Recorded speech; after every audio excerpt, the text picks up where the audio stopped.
My wife had an affair with her first love from college and even used my connections to get her lover a job. As I watched the video of them tangled in bed together, I smiled. It seemed like she forgot that my greatest strength is being ruthless. Toward things, and toward people. A longtime friend of mine, Alex, suddenly invited me to dinner. During the meal, he hesitated, like he was struggling to say something he couldn't quite bring himself to. At first, I thought he was having trouble with cash flow. After all, he had opened a luxury hotel last month. A huge investment that stood out in the local scene. Wanting to make him feel comfortable, I offered help, saying my wife and I would do whatever we could to assist. But Alex's expression grew even more awkward. He forced a smile and mentioned how he had watched Becky and me being so affectionate since college. After all these years, we were still so in love. I smiled back, too. It was true, Becky and I had been together since our sophomore year in college, and now it had been 10 years of love, 7 years of marriage. With our son Chris almost 5 years old. Alex emptied the last drop of his drink and then, with a pointed look, he said, "A woman as beautiful and charming as Becky, I can only imagine how many people are eyeing her secretly. You should really keep a close eye on her." The comment struck me as odd. Even though I was a little drunk, I could sense something wasn't right. Before I could ask him anything, Alex stood up, saying he had work to do at his company. I watched him leave. A sense of unease growing inside me. Alex wasn't the type to speak out of turn. Was there something going on with Becky? When I got home, Chris was already asleep, but Becky wasn't in the bedroom. I could faintly hear laughter from upstairs, coming from the bathroom. I did what I always did and pushed open the door without thinking. Becky was startled, almost dropping her phone into the bathtub. She quickly ended the call and asked, "Why are you back so early? Who were you talking to?" I asked, unsure if it was just my imagination, but I felt like she was a bit flustered. "It was Anna," she said quickly. She was fighting with her boyfriend again and called me to vent. I was getting kind of annoyed with it. Annoyed? My mind went back to the soft, flirtatious laughter I had heard just moments ago. Something was off with Becky, and my gut told me that I was right. The next day was a weekend. Early in the morning, Becky took Chris to his French immersion class. She said it was too much of a hassle to drive him back and forth, and she didn't trust the driver. So every week she would stay at the school for 2 hours while Chris was in class and then bring him home afterward.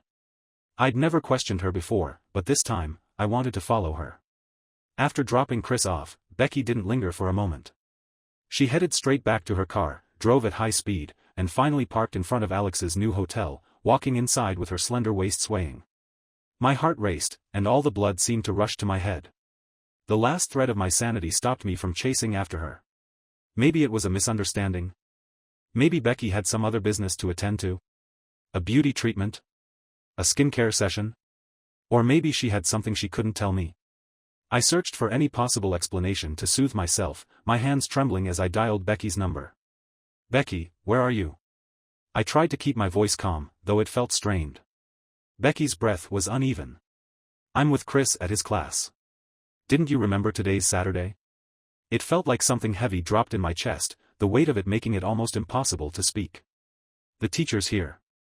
I've got to go now," she said quickly. Parents need to turn off their phones so it doesn't disturb the class. The call ended, and just before it cut off, I heard a familiar sound. A ripping noise. The unmistakable sound of silk stockings being torn. I could almost picture Becky tangled up with some other man, wildly entwined in that hotel room. I never thought something like this would happen to me. If this had been 10 years ago, I would have already stormed in, dragged that man out, and beaten him senseless. But now, I took a trembling drag for my cigarette. Forcing myself to control the rage boiling inside me. I, George Morgan, was one of the most well-known local businessmen. My company, the Morgan Group, led local enterprises by far and had even been publicly recognized by government departments as an outstanding business. Even if Becky had cheated on me, I couldn't let my emotions control me and make this a public spectacle. For any man, the most humiliating thing is to have his wife cheat during marriage. And I couldn't help but wonder, what kind of man could make Becky forget every moral boundary, every year of our relationship? To do something like this? I believed I was a good catch. After all these years of marriage, I still kept up with my fitness routine, didn't let myself go. The Morgan Group was doing well, and when Becky married me, she became a full-time housewife, never having to worry about money. She bought luxury goods and indulged in high-end beauty treatments without blinking. We were always in love, a couple that everyone referred to as the model marriage. Becky was gentle and efficient, taking care of the household and the children. Her relationship with my parents was as close as if she were their own daughter. And more impressively, she was graceful in public but seductive and passionate in bed. I often thought to myself that I must have been incredibly lucky in my past life to marry such a perfect woman. But now, I saw it all for what it truly was, just a facade. I parked my car on the side of the hotel, anxiously waiting, counting the seconds as if each one were a year. A part of me still clung to the hope that this was all a misunderstanding. But that hope shattered the moment I saw Becky. A balding, short, and stocky man had his arm around her waist as they walked out of the hotel together. Worried about being seen by someone she knew, Becky turned her body slightly, distancing herself from his hand and quickly putting on a mask. The short, fat man leaned in to whisper something in her ear, and Becky gently pushed him away, but as she did, I saw his hand unmistakably grip her full, round buttocks. The intimacy of the gesture felt like a knife being twisted in my chest, mocking me cruelly. I was burning with rage, every ounce of my being itching to burst forth, to drive my car straight into them and turn them into nothing but bloody pulp. But when I saw that man's face, all the blood in my body seemed to freeze instantly. Shock. Confusion. Humiliation. It was Nate. An old acquaintance. Back in college, Nate was relentless in pursuing Becky, trailing after her wherever she went. He'd buy her hot coffee in the winter and cold drinks in the summer. He even staged those candlelit confession scenes, and I know for a fact he did it at least 3 times. Everyone knew Nate was chasing Becky. But for Becky, it was nothing but an embarrassment. Why? Because Nate was, well, a mess. He had a round, chubby face, short stature, and narrow, dark eyes. On top of that, his family wasn't well off. And he wore clothes that looked like they were about to fall apart from age. Becky felt the pressure, especially when Nate would scrimp and save whatever little allowance he had to buy her things, always saying it was worth starving just to make her happy. But Becky wasn't interested. Still, she had to endure the gossip and whispers that followed. One day during our sophomore year, I was walking out of the library when I saw Becky, looking disgusted, walking quickly with Nate trailing behind her. She yelled at him, "Don't follow me." Nate, ever used to it, grinned and said, "As long as you don't have a boyfriend, I'll keep chasing you."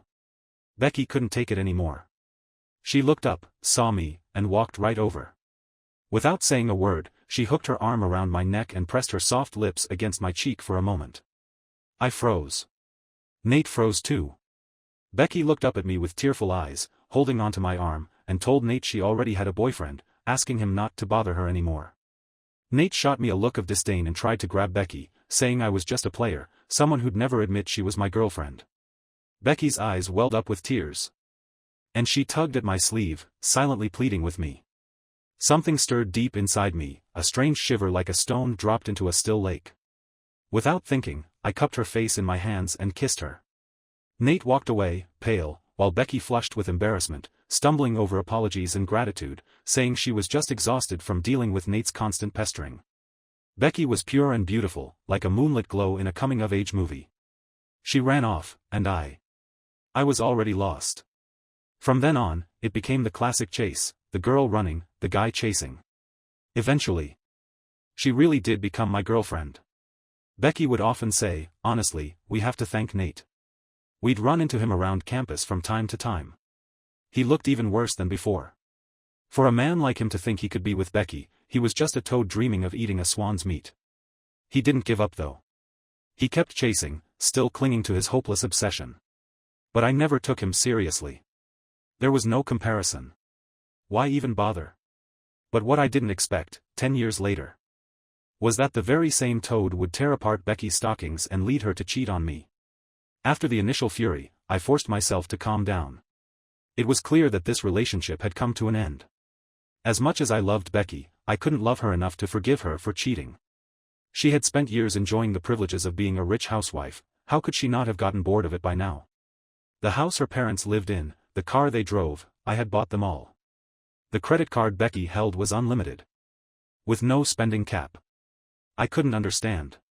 Could Nate really offer her a better life than I could? I decided to uncover the truth behind Becky's affair and gather evidence.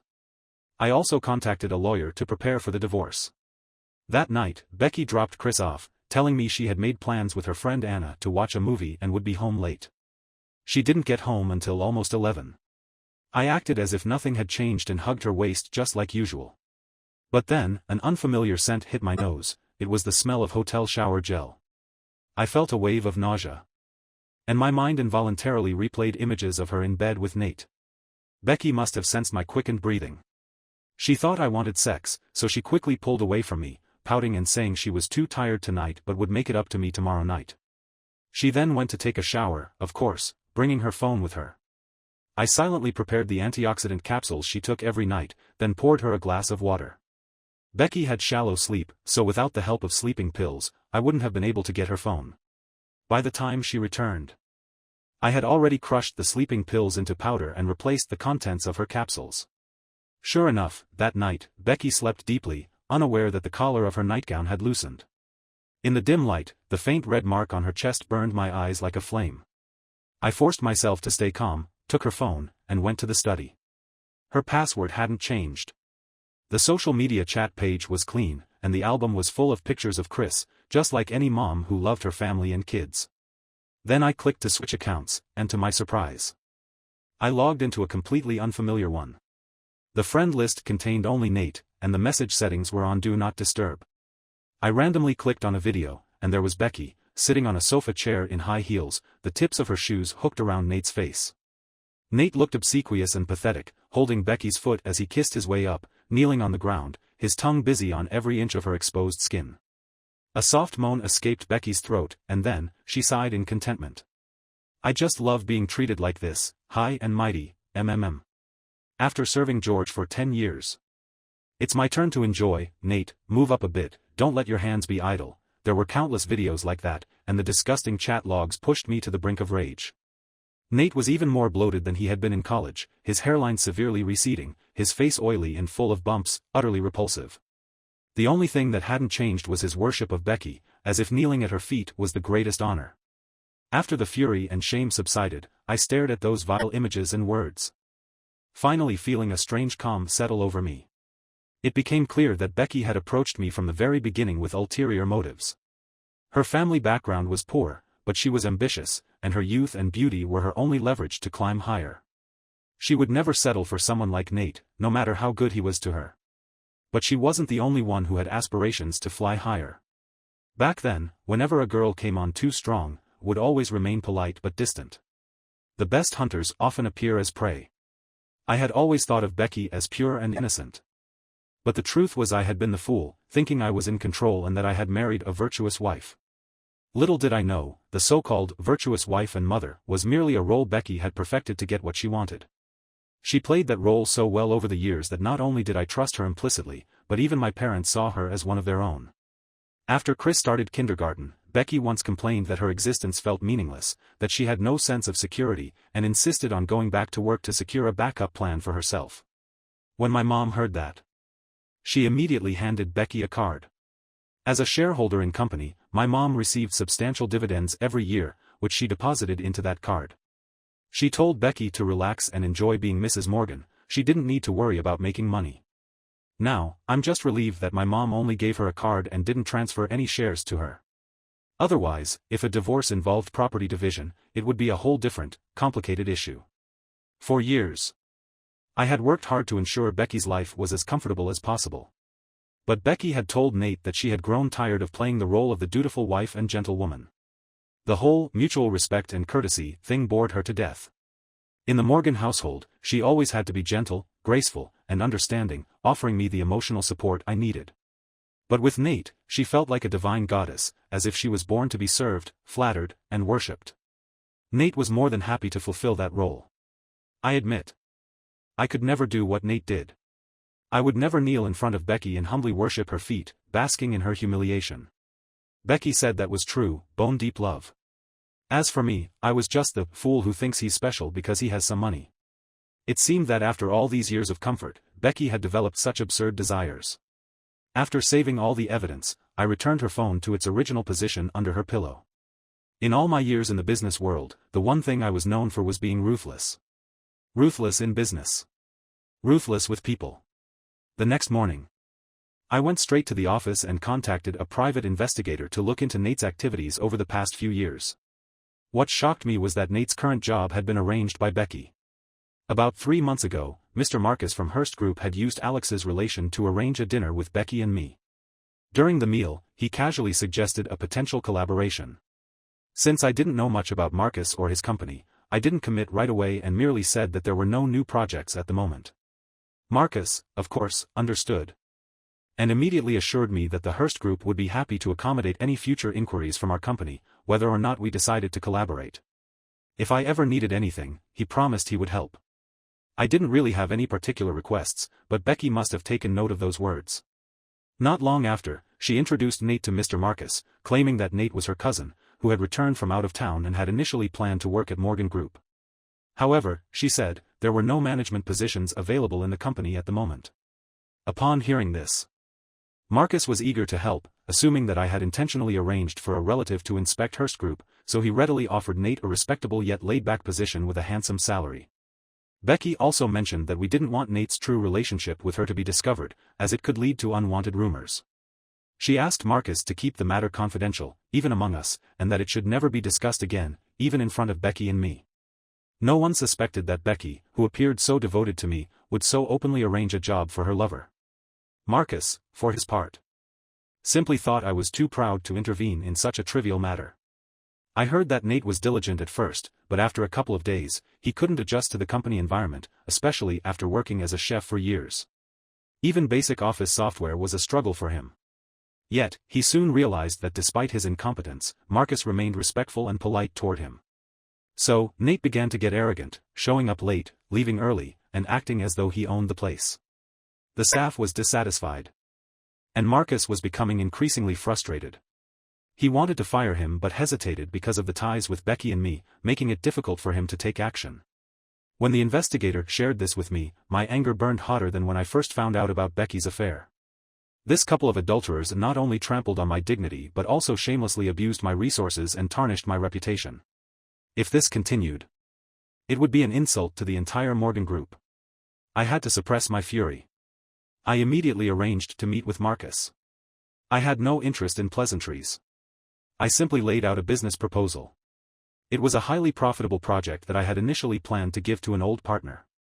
But now, the priority was to deal with these two. After reviewing the proposal, Marcus seemed both pleased and anxious. He knew the importance of the project and was cautious about the terms I might ask for. After all, I was a businessman, not a philanthropist. But my conditions were simple. I wanted Nate to be promoted, given a salary increase, and have his position changed.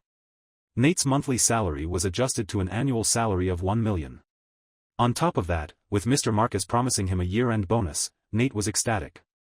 Anyway, Becky is willing to give him money now. Nate didn't mind that his salary would only be paid out at the end of the year, nor did he care about the frequent business trips he'd have to make to distant places.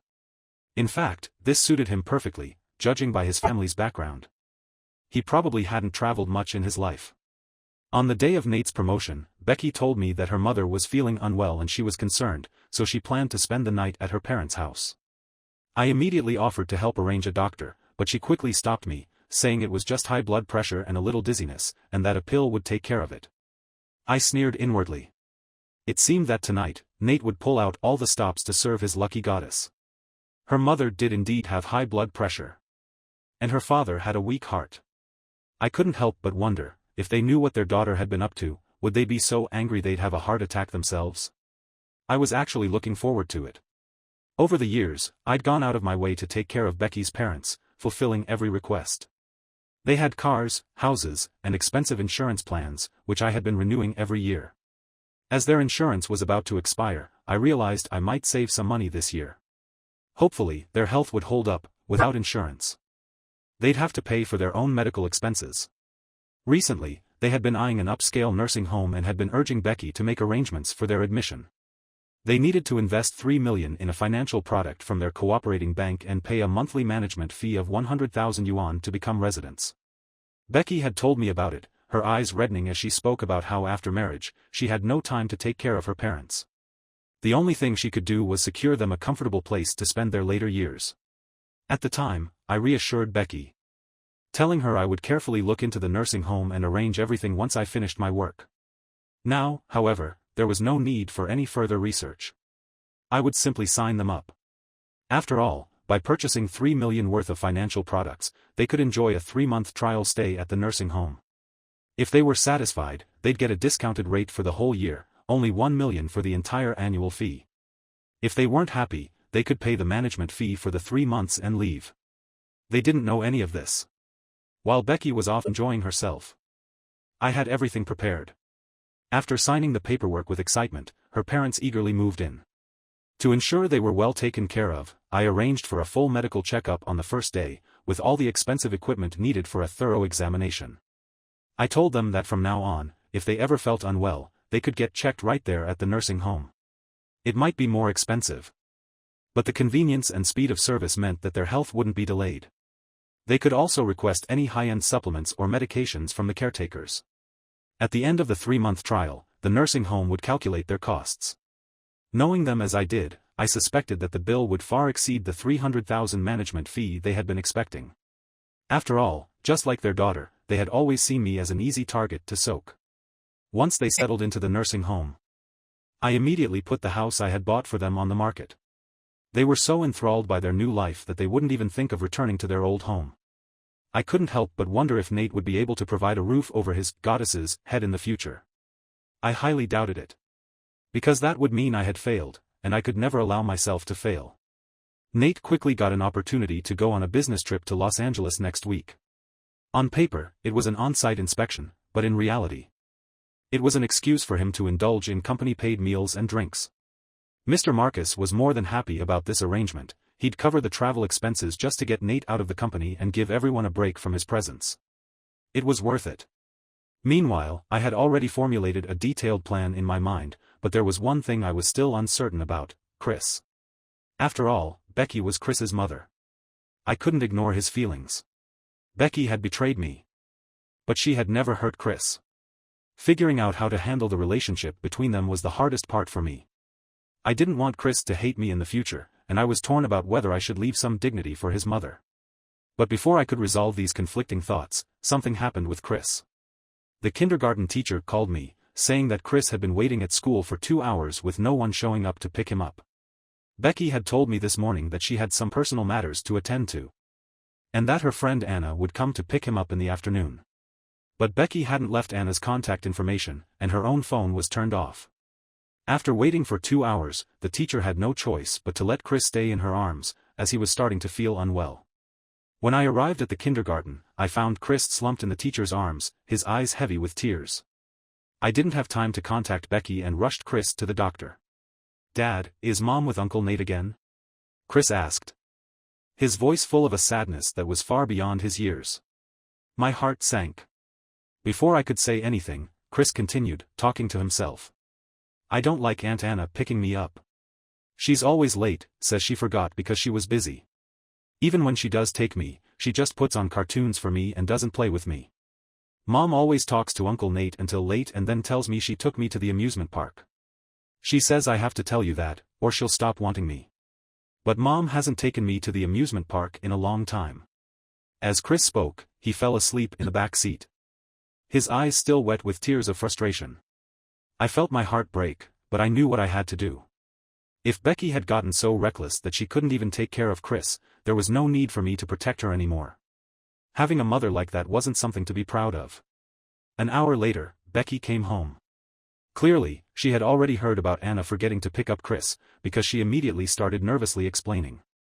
She said that she had been feeling pain in her shoulders and neck, so she'd booked a massage at a spa, and asked Anna to pick up Chris and bring him home. But Anna had gotten so busy that she forgot, and Becky herself had ended up falling asleep. I didn't press her on this. Instead, I rubbed my temple, feeling exhausted, and stood up to hold her. "I'm sorry.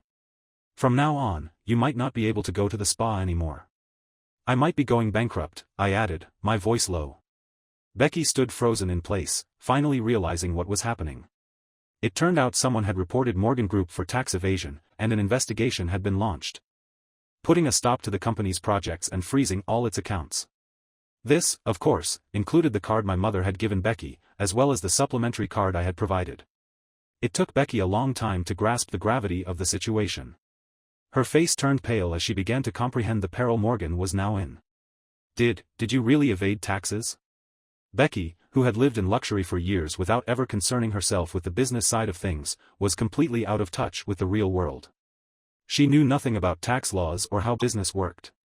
And I knew it would take just a few words to completely rattle her. Becky, you'll bear this storm with me, right?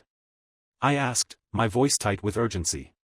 Even if I end up in prison, drowning in debt, you'll find a way to pay off my debts and wait for me to get out, won't you? I pressed her, holding her tightly, repeating my questions over and over until her face drained of color and she stammered, why would the Morgan family have debt if there's so much wealth? Am I legally required to pay it off? If the tax evasion charges are confirmed, I explained, the penalties alone, along with back taxes, would bankrupt the Morgan family. Not to mention the breach of contract penalties from various projects. I paused and looked into her eyes. You're my wife, of course you'll bear this debt with me. I let that hang in the air for a moment before adding, unless you want to divorce now, but the assets are frozen, so I can't transfer anything to you that way. You'd be left with nothing but your freedom. You'd be free from the debt, but you wouldn't just abandon me, would you?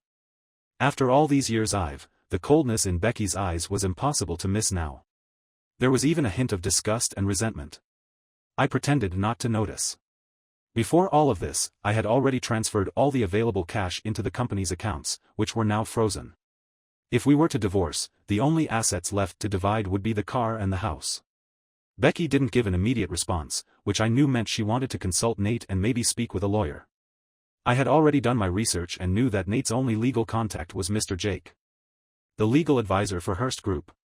Naturally, I had arranged for Mr. Jake to provide the legal advice Becky was seeking. Soon, Becky tried to play the emotional card. She said she believed I wouldn't want her to suffer and suggested that, before the situation with the company got worse, we should divorce. That way, at least she could secure her freedom to take care of my parents in case I ended up in jail. To avoid the complications of a long waiting period, she decided on a divorce through litigation, demanding that I transfer my car, house, and custody of Chris to her.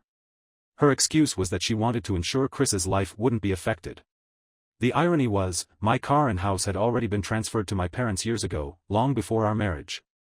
They were premarital assets, and the title transfers had nothing to do with Becky. Becky's face twisted with shock as she realized what had happened. During all her time with Nate, she'd been too preoccupied with seeking thrills to notice my movements. She hadn't bothered to check on my property. When she realized the situation, Becky's face fell. And she couldn't help but accuse me in court of hiding assets, suggesting that I had planned this all along. I smiled. Becky, what do you think? In the midst of her increasing suspicion, my lawyer submitted several pieces of evidence proving that I was the more suitable parent for Chris. Becky had been a full-time housewife since the day we got married, and over the 7 years, she had never worked. With her current age and abilities, finding a suitable job to support herself and Chris in such a short time wasn't going to be easy. The cost of Chris's education, including his kindergarten and extracurricular classes, was high. Clearly, I was in a better financial position than Becky to ensure that our child would maintain a good standard of living and education. Becky was clearly caught off guard by the turn of events. She didn't understand why things, which had been agreed upon earlier, were now changing so drastically. She forced herself to stay calm and pleaded with the judge, claiming that although she hadn't worked after marriage, she had contributed a lot to the family. She had raised Chris herself and believed that, even in the case of divorce, she should respect his wishes and that Chris would want to live with her. I remained silent and presented the second piece of evidence. Chris's kindergarten teacher testified that Becky had frequently forgotten to pick him up over the last 6 months. She often entrusted the task to others, and then couldn't be reached. There had been several occasions when Chris had waited in the kindergarten until it got dark. The teacher didn't believe Becky was a responsible mother. Becky shot me a nervous glance, her voice trembling as she tried to explain. She was scared. And it was clear to me. I didn't have the time to appreciate her panic. The irrefutable evidence of Becky's affair was laid bare, disgusting videos and chat logs were presented for all to see.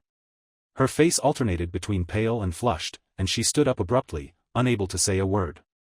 The eyes of everyone in the room were fixed on her. Whispers swirled around, discussing Becky's scandalous behavior and her promiscuity. Before this, she had been known for her gentle demeanor, kindness, and generosity. But now, She was exposed as something entirely different. By the time the divorce proceedings reached this point, Becky's defeat was inevitable. She looked at me with nothing but hatred, not an ounce of apology in her gaze. Although I had expected it, seeing her like this was still a crushing disappointment. "Becky," I said, my voice calm but with no sincerity, "given that you've managed the household and raised the child with some effort, I'll let you take all the jewelry, luxury goods, and anything else you want. I'll cover all the expenses for the child. You won't need to pay any child support. Since you've already moved on, I'll give you your complete freedom." I wasn't sincere, but I couldn't care less.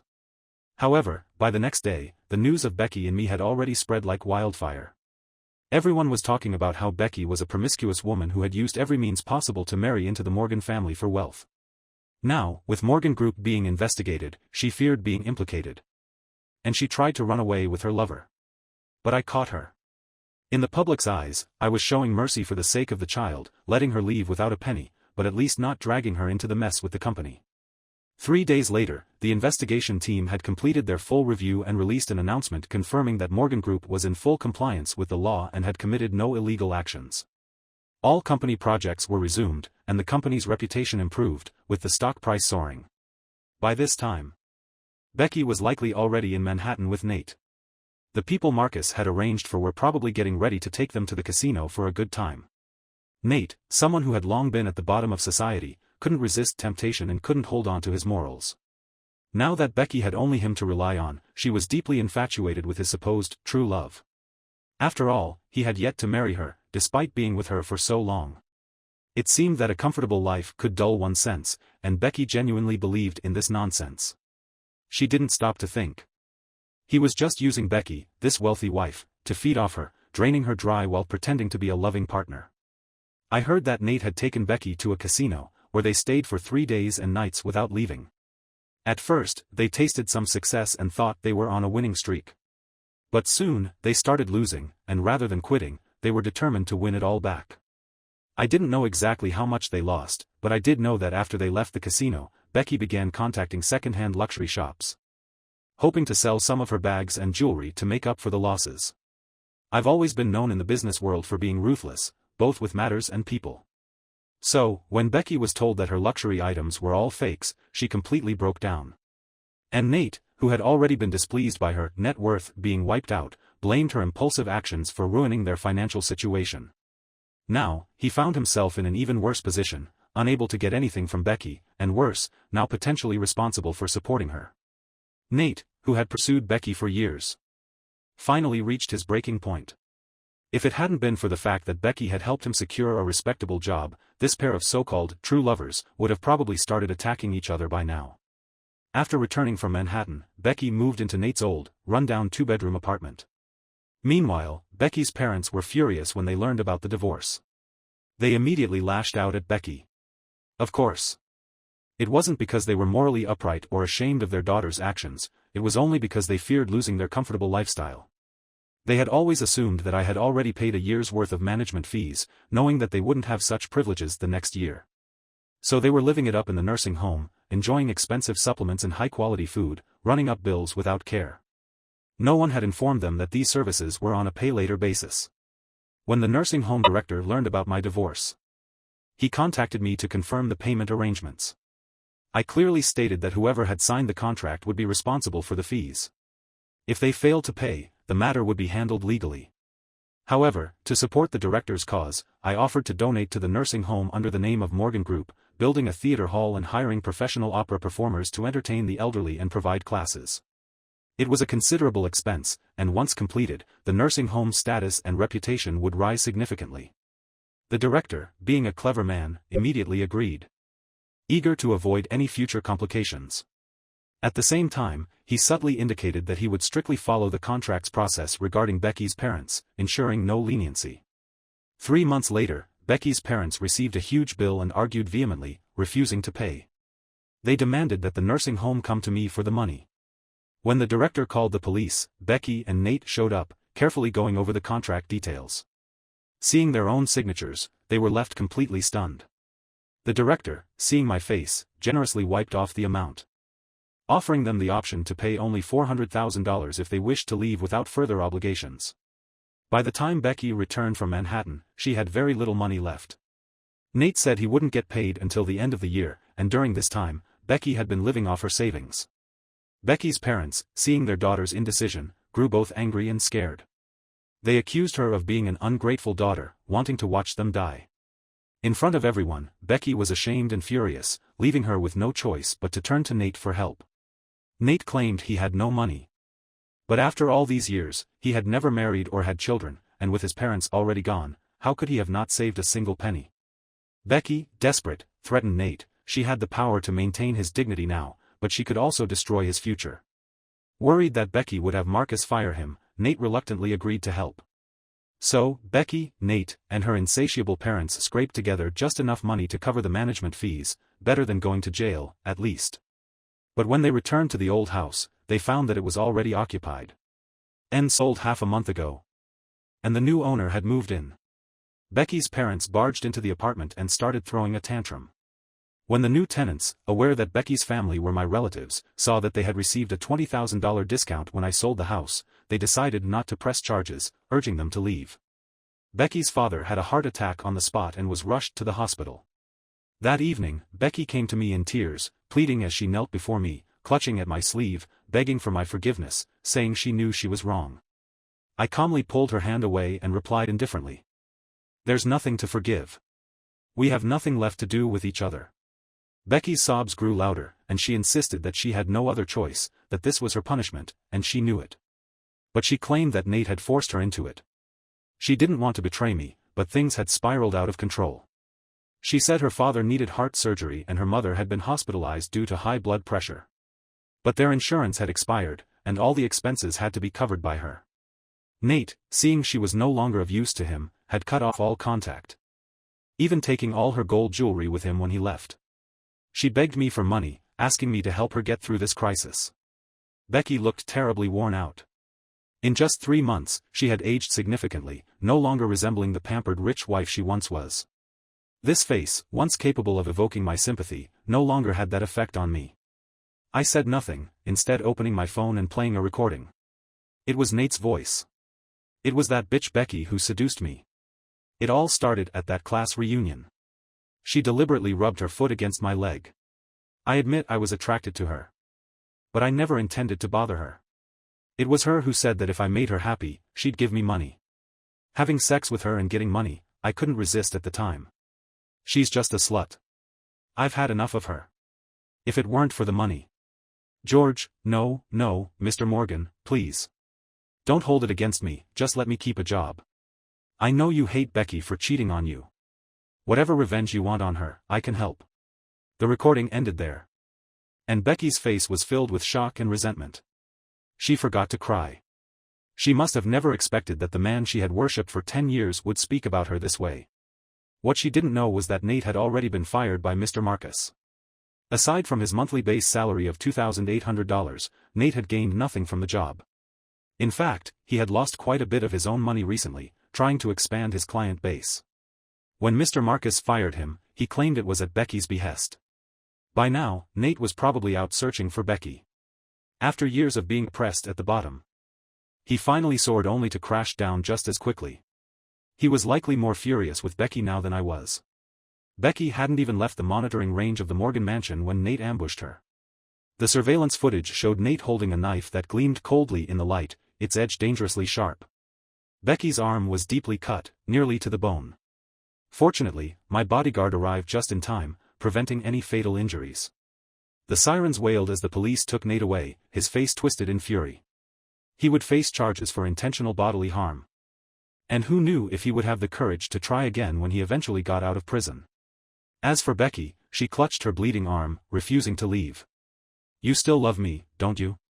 You still saved me, you couldn't bear to see me die, then why can't we go back to the way things were? I know I was wrong, I really know I was wrong, George, we've been together for 10 years, how could you be so heartless? At least I'm Chris's mother." I looked at Becky, her frantic, desperate face felt so foreign, and yet strangely laughable. I had never planned to be cruel to her. She was the one who had destroyed the last 10 years of our relationship. Living on the edge, struggling for survival, it didn't suit her, did it? As I watched her broken figure, my doubts deepened. Becky, if I really wanted to save you, I would have done it the moment Nate showed up. Heh, if I hadn't let him make a move, how could I have justified sending him to prison? Becky, consider yourself lucky. You're right. You are Chris's mother. You can visit him anytime. Oh, but I hear you're looking for a job now? Good luck with that. Next year. I'm sending Chris to primary school in the UK. I wonder if your monthly salary will be enough to cover round-trip flights. Under the night's shadow, Becky collapsed to the ground, despair written across every inch of her face. I turned and walked back to the mansion, the door shutting behind me with a finality that severed any remaining connection to Becky's shadow.